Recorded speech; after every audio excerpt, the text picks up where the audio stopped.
Graça, paz e prosperidade a todos nessa noite. Eu quero falar uma palavra nessa noite sobre comunhão. Sobre comunhão com Deus.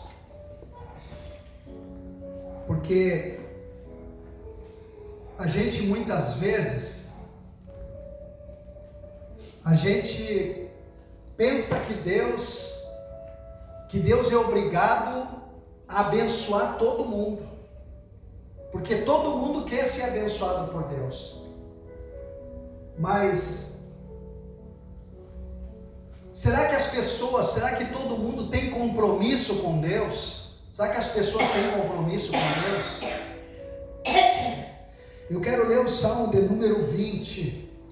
Eu quero ler o versículo 1 e depois o versículo de número 7 desse Salmo de número 20. Salmo 20. Salmo 20, versículo número 1. No Salmo 20, versículo número 1. E depois eu vou ler o versículo número 7. Depois. Então, o Salmo 20, ele diz: o Senhor te ouça no dia da angústia, o nome do Deus de Jacó te proteja. Primeiramente, só esse versículo. Eu quero dizer para você nessa noite que este salmo era uma oração. Era uma oração que o povo fazia quando o rei Davi saía para a guerra. Então Davi saía para a guerra e o povo se reunia e fazia essa oração dizendo: o Senhor te ouça no dia da angústia, o Deus de Jacó te proteja. Sabe, muitas vezes a gente quer ser abençoado por Deus, todo mundo quer ser abençoado por Deus, mas o compromisso de Deus se responsabiliza com quem é comprometido com a sua palavra. Deus se responsabiliza com quem é obediente à palavra dele. Deus se responsabiliza com quem é obediente, Deus se responsabiliza com quem é fiel. E muitas pessoas usam vários textos da Bíblia como um amuleto de proteção. Às vezes você vê nos para-choques dos caminhões aí muitos versículos bíblicos. Vocês vê as pessoas dizendo, às vezes na televisão mesmo, as pessoas ali, né, às vezes com ar de zombaria, dizendo: sangue de Jesus tem poder. Eu já vi várias vezes com ar de zombaria, falando aquilo ali como um tom de brincadeira. Mas Deus, ele se responsabiliza com quem é comprometido com a sua palavra. E nós muitas vezes temos que nos examinar e ver se nós somos comprometidos com a palavra. Para que Deus me proteja, eu tenho que estar na palavra dele, eu tenho que estar em obediência com ele, com o que ele me ensina, com o que ele me manda fazer, com o que ele me pede para fazer. Não adianta eu estar lá na rua, não adianta eu ter uma casa, não adianta eu ter um telhado. Se eu estiver lá na rua no dia de chuva, eu vou me molhar tendo uma casa e tendo um telhado. Então não adianta eu ter uma casa se eu não estiver abrigado dentro dessa casa. Não adianta eu ter uma casa se no dia de frio eu estiver lá na rua.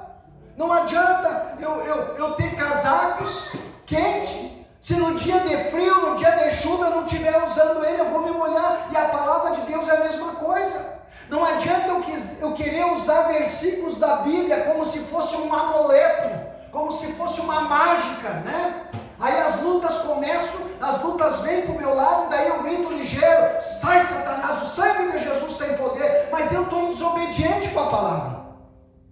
Eu não estou dentro da casa protegido. Eu não estou debaixo do telhado, a chuva está me pegando.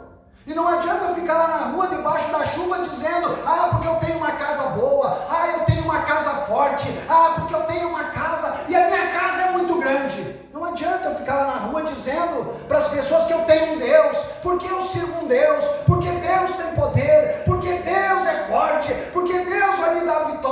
mas eu não ando em obediência com a palavra. Eu não obedeço Deus, eu não sigo a palavra de Deus, eu faço o que eu quero da minha vida, eu faço o que eu quero da minha vida.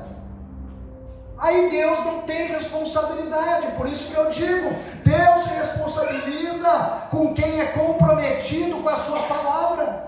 Deus se responsabiliza com quem é obediente à sua palavra. Então não adianta, se eu não obedecer. É como um filho que não obedece a ordem do pai, vai lá fora, cai, se machuca e depois ele vem reclamar para o pai, mas o pai vai dizer, mas eu te falei que tu não podia ir fazer aquilo ali, tu não podia ir ali, e ele foi. Então não adianta, nós temos que entender que as promessas de Deus na Bíblia são para quem obedece a Deus, para quem anda no caminho, para quem anda na palavra de Deus. É para eles, não é para quem não anda na palavra. É para quem segue. Por exemplo, o Salmo 23, versículo 1, um salmo maravilhoso, todo mundo enche a boca e diz, o Senhor é meu pastor e nada me faltará. Tem gente que o pastor dele é o diabo. Enquanto o pastor dele for Satanás, vai faltar tudo na vida dele. E não adianta ele dizer, porque o Senhor é meu pastor e nada me faltará. Porque se o Senhor é o meu pastor, eu tenho que andar em obediência com a palavra de Deus. Eu já vi ovelhas. Eu acho que o irmão Delci conhece ovelha. Acho que lá para fora tinha ovelha, né? Tem gado também, boi, né? Quem conhece os bichos. Os bichos, eles têm um trilho para ir para o campo. E ele vai por aquele trilho, e vai um atrás do outro. Às vezes eles brigam até para onde ficar. Eles não atiram fazer a volta, eles vão no trilho um atrás do outro, sabe? E quando o proprietário lá, o boiadeiro, bate lá na frente, lá um pau, uma coisa, faz um assobio, ele sai tudo com ele, ele já sabe o que eles vão fazer. Os animais obedecem os seus donos, as ovelhas obedecem os seus donos. Mas o povo de Deus não quer obedecer Deus, o povo de Deus não quer obedecer a palavra do Senhor e querem ser abençoados pelo Senhor. A ovelha, quem já criou ovelha, eu já criei, ovelha não, mas eu crio cachorro, e não é muita diferença não, sabe, o cachorro ele obedece o dono, os meus obedecem. E você sabe uma coisa que o animal, a ovelha, ela tem um discernimento de quem é o seu dono, e ela anda perto dele, e se ele muda de pasto, ela vai indo atrás dele, e ela segue ele, por onde ele for, ela vai indo de atrás. Então se o Senhor é o meu pastor, será que eu estou andando atrás de Deus? Será que eu estou seguindo Deus? Ou eu estou andando no meu caminho? E aí quando as coisas ruins acontecem na minha vida, aí eu pego um versículo e digo, não, o Senhor é meu pastor e nada me faltará. Enquanto eu não for ovelha desse Deus que nós servimos, desse Deus, tudo vai faltar na nossa vida. E não adianta nós vir para a igreja, não adianta nós fazer jejum, fazer oração, não adianta se eu não obedecer, tudo é em vão, porque eu não vou conseguir chegar lá, eu não vou. Para nós entrar no reino dos céus é através da fé e da obediência. Só vai obedecer quem tem fé. Eu tenho fé na palavra, eu vou obedecer essa palavra, obedecer a palavra do Senhor. Tem o Salmo 119, versículo 11 também, o Salmo 119, versículo 11, o Salmo que uns dizem que é de Davi, é atribuído a Davi. Tem uma palavra fantástica ali que diz que eu acho linda aquela palavra, dos primeiros versículos que eu aprendi na Bíblia, que eu acho a coisa mais linda aquilo ali. Diz assim: escondi tua palavra no meu coração para não pecar contra ti. Davi disse isso. Davi tinha um medo de fazer as coisas erradas. É Salmo 119, versículo 11. Davi tinha medo de pecar contra Deus, sabe? Davi tinha medo de fazer as coisas erradas. Ele até fez umas coisas erradas, mas depois se arrepende, e aí ele começa a ter medo de fazer as coisas erradas. E aí ele começa a ler a Torá, começa a ler as leis de Moisés, e ele escreve esse salmo fantástico. Ele diz: Senhor, eu escondi a tua palavra no meu coração para não pecar contra ti.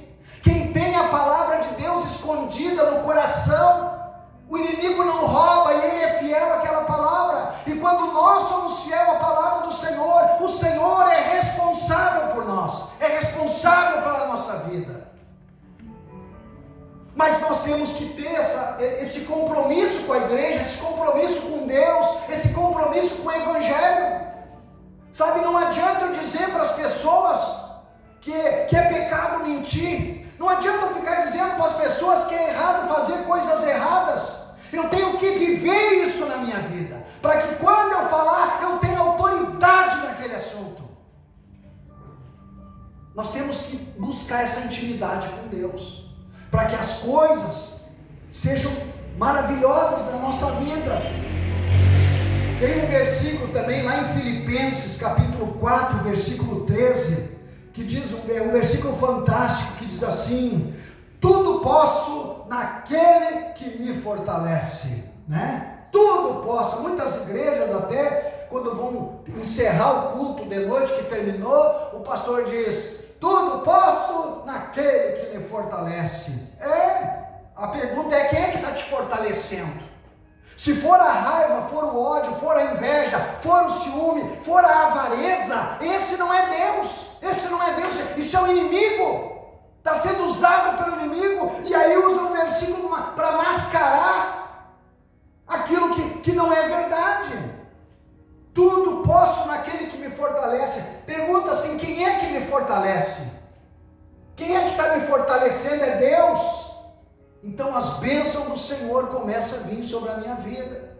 Mas tudo posso daquele que me fortalece, mas a minha vida dá tudo para trás. Tem coisas erradas que precisamos consertar na nossa vida. E todos os dias da nossa vida nós temos que buscar um comprometimento com o Senhor, um comprometimento com Deus. Deus fez uma promessa fantástica para Josué. Josué foi um homem que depois que Moisés morreu, Deus levantou Josué. E Josué começou a achar que ele não estava preparado, que ele não era capaz de liderar o povo. E Deus fala com Josué, lá em Josué capítulo 1, versículo 6 em diante.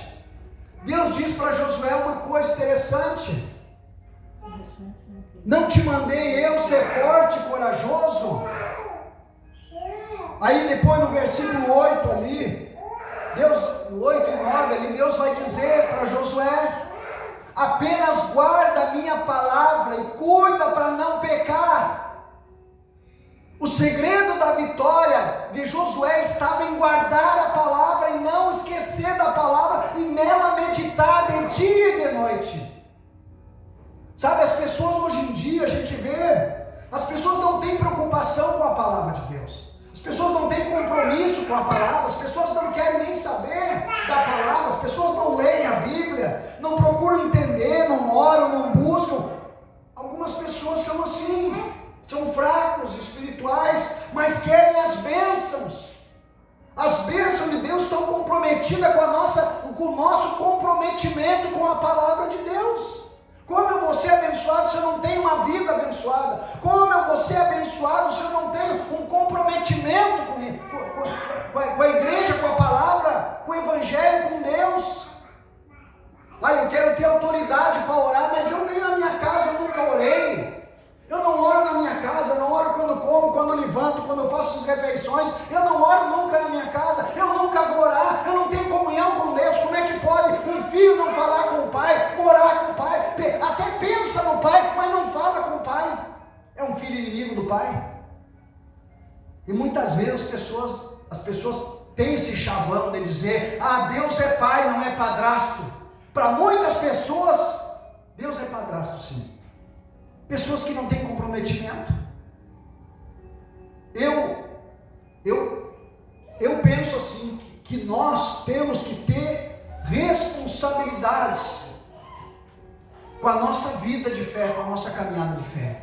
Porque as pessoas lá fora, elas olham para nós, olham para a nossa vida. As pessoas olham para mim, sabe? As pessoas, meus vizinhos olham para mim.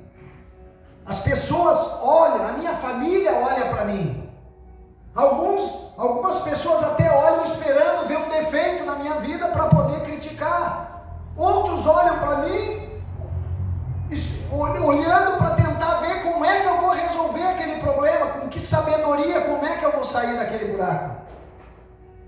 As pessoas olham para nós, olham para mim, olham para vocês também, para ver como é que é o comportamento da vida de vocês, como é que é o comportamento da nossa igreja, como é que a gente vive. Sabe, hoje nós visitamos uma família, e outro dia visitamos outros, cada vez a gente visita algumas pessoas, e a gente descobre dentro das casas, muitas vezes, que dentro da própria casa tem muitos filhos desviados, sabe, mamãe? Muitas pessoas desviadas dentro da casa. Daí você vai olhar para o comportamento do pai, como é que o pai age, como é que é a fé, como é que é o cristianismo desse pai. Às vezes é um cristianismo severo demais, aqueles pais muito severo, muito bravo, muito ruim, que em vez de ensinar amor para sua família, só ensinou a raiva, o ódio, o castigo, sabe, a repreensão. Aí as pessoas, as meninas quando crescem um pouquinho, que criam uma asinha, na igreja elas não botam mais o pé, ficam desviadas, às vezes por uma vida inteira desviado, por causa do testemunho péssimo dentro da própria casa. E assim acontece. Eu conheço, a Lani conhece pessoas assim, que o pai era pastor, e os filhos tudo desviado. E quando eram pequenos, eles iam para a igreja porque eram obrigados, apanhavam se não fosse. Cresceu aqui, ó, vão embora, não querem saber da igreja, péssimo testemunho. Deus, ele é comprometido, Deus se responsabiliza com quem é comprometido com a sua palavra. E a palavra de Deus diz que nós temos que amar as pessoas, nós temos que amar os nossos filhos. Porque se eu não ganhar minha família com amor, se eu não ganhar um vizinho com amor, se eu não ganhar uma pessoa com amor, não vai ser com a severidade, não vai ser com o xingamento que eu vou conquistar o coração dessa pessoa. As nossas atitudes mostram quem é Deus para nós. As nossas atitudes mostram quem é Deus na nossa vida. E muitas vezes nós somos o culpado de muitas vezes os nossos familiares não estarem na igreja, por causa da maneira como nós apresentamos o evangelho para eles. Nós apresentamos muitas vezes o evangelho errado. Quando eu me converti, na década de 70, início de 80 ali, as igrejas eram muito severas, seu Mário. Era muito severa, seu Luci. Não podia usar barba, Deus o livre usar barba. Não podia ter um pouquinho aqui da costaleta aqui, não podia ter, se tivesse um pouquinho já, eu entrava em disciplina. Não podia usar slack, as mulheres, a saia era 4 dedos, um palmo para baixo do joelho. Às vezes, eu me lembro lá na cidade de Três Passos, uma irmã conseguiu um serviço, uma cidade assim, uma época que não tinha emprego. Quem conseguiu um emprego ganhava na loteria. Uma irmã conseguiu um emprego de faxineira dentro de uma empresa. A empresa tinha uniforme, calça comprida. Aí ela faceira que arrumou um emprego, e não é que contaram para o pastor que a irmã ia para o serviço de calça comprida. O pastor excluiu a irmã, excluiu da igreja, botou em disciplina, excluiu a irmã porque a irmã trabalhava e não podia usar calça comprida. As crianças no colégio, os filhos de crente não podiam fazer educação física com calça, porque era pecado, tudo era pecado. Bola, eles diziam que era a cabeça do Satanás, não podia jogar bola. Hoje as igrejas têm campo de futebol, hoje as igrejas têm time de futebol. Vê como a cabeça muda das pessoas, né? E as pessoas, aquele evangelho podre, sujo, imundo, lá de trás, severo que eles pregavam, viviam acusando as pessoas, pressionando as pessoas, ou botando um jugo pesado na vida das pessoas. Hoje tem um liberalismo que continua muito forte, muito grande, que até veio a fazer mal, porque hoje as pessoas não buscam mais a Deus. Poucas igrejas têm culto de oração, nós mesmos não temos culto de oração, nós não temos, né? Nós não temos, é uma falha que nós temos, nós somos poucos, mas nós não temos. Mas antigamente todas as igrejas tinham culto de oração, e era uma oração, era todo mundo gritando, todo mundo uma oração, agora já não tem mais também. Então, onde está o nosso comprometimento com Deus, sabe? Onde está o nosso comprometimento com Deus? O evangelho que nós cremos é o evangelho que nós pregamos para a nossa família, para os nossos amigos, para as pessoas. E para encerrar, eu quero só dizer que quando Davi diz que eu escondi a tua palavra no meu coração para não pecar contra ti, Davi mostrava o medo que ele tinha de sair da palavra de Deus.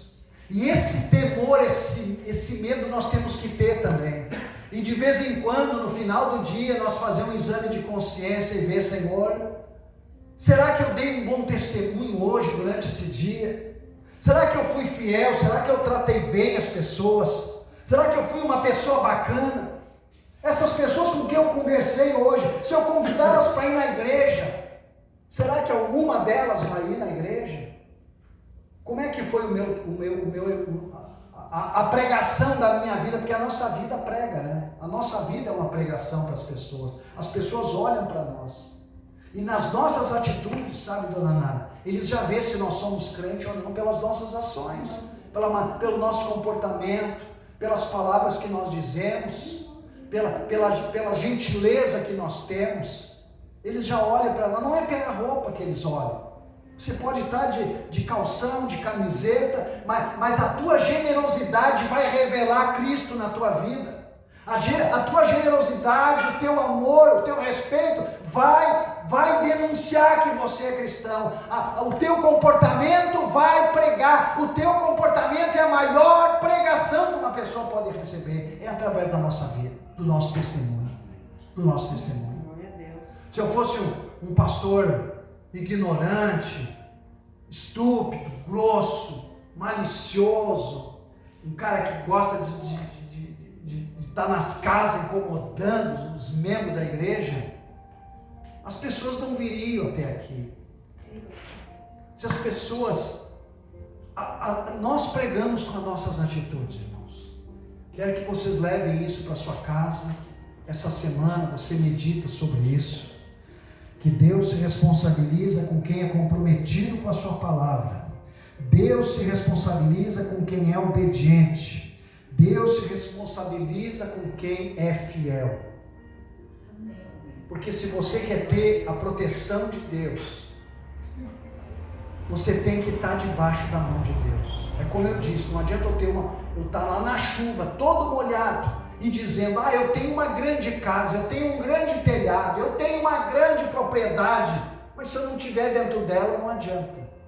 Então não adianta eu andar na rua dizendo que eu tenho um grande Deus, que meu Deus é poder, que Deus não é padrasto, que Deus é pai, mas eu não obedeço a Deus, eu tô à deriva, eu estou perdido e não me dei conta. Mas as pessoas que olham a minha vida já vê, esse aí fala de Deus com a boca, mas o coração dele está muito longe de Deus. E assim, muitas pessoas são assim.